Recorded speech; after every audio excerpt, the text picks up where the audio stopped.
ఈరోజు మన నెల్లూరు జిల్లా విజిలెన్స్ ఎస్పీ గారు రాజేంద్ర కుమార్ సార్ ఇన్స్ట్రక్షన్స్ మేరకి నేను మా టీము ఈ రామలింగాపురంలో ఉన్నటువంటి జగదీష్ అనే సంబంధించినటువంటి ఒక గోడౌన్ చెక్ చేయడం జరిగింది. ఆ గోడౌన్లో టోటల్గా ఒక 6 రకాలైనటువంటి సిగరెట్ సంబంధించినటువంటి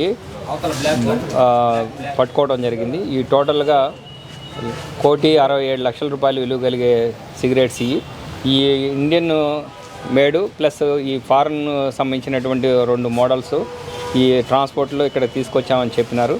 ఇవన్నీ కూడా ఎలాంటి అనుమతులు లేకుండా గవర్నమెంట్ పర్మిషన్ లేకుండా వాళ్ళందరూ వాళ్ళు ఓన్ మేడ్గా తయారు చేయడం, కొన్ని ఇల్లీగల్ ట్రాన్స్పోర్టేషన్ అంటే ఇతర కంట్రీస్ నుంచి బయట కంట్రీస్ నుంచి ట్రాన్స్పోర్ట్ చేసి ఇక్కడ తీసుకొచ్చి ఇక్కడ షాపులకి అమ్ముతూ ఉంటామని చెప్పేసి ఇక్కడ జగదీష్ అనే వ్యక్తి చెప్పడం జరిగింది. దీనికి సంబంధించిన ఓనర్ ఎవరని అడిగితే కమలేష్ అని చెప్పడం జరిగింది. ఆ కమలేష్ అని అతను మద్రాసులో ఉంటాడని తెలియజేసినాడు. దీని మేరకి ఇదంతా కూడా పంచనామా నిర్వహించి దీని మేరకి క్రిమినల్ చర్య నిమిత్తము ఈ సదరు పోలీస్ స్టేషన్కి అప్పగించడం జరుగుతుంది. దాని మీద పూర్తి విచారణ చేసి దీనికి సంబంధించినటువంటి వ్యక్తులు ఎవరైతే ఉన్నారో వీళ్ళు కాకుండా మిగతా వాళ్ళని కూడా అందరినీ కూడా అరెస్టు దర్యాప్తులో తేలియాల్సి ఉంటుంది. 2 చెట్లు ఎంత ఇది కాకుండా ఇనమడుగు దగ్గర అక్కడ కూడా 40 లక్షల పైచిలుకు ఉన్నటువంటి సరుకుని స్వాధీనం చేసుకోవడం జరిగింది. మొత్తం కూడా 2 కోట్ల చిల్లర పై ఉన్నది మొత్తం దీని వాల్యూ.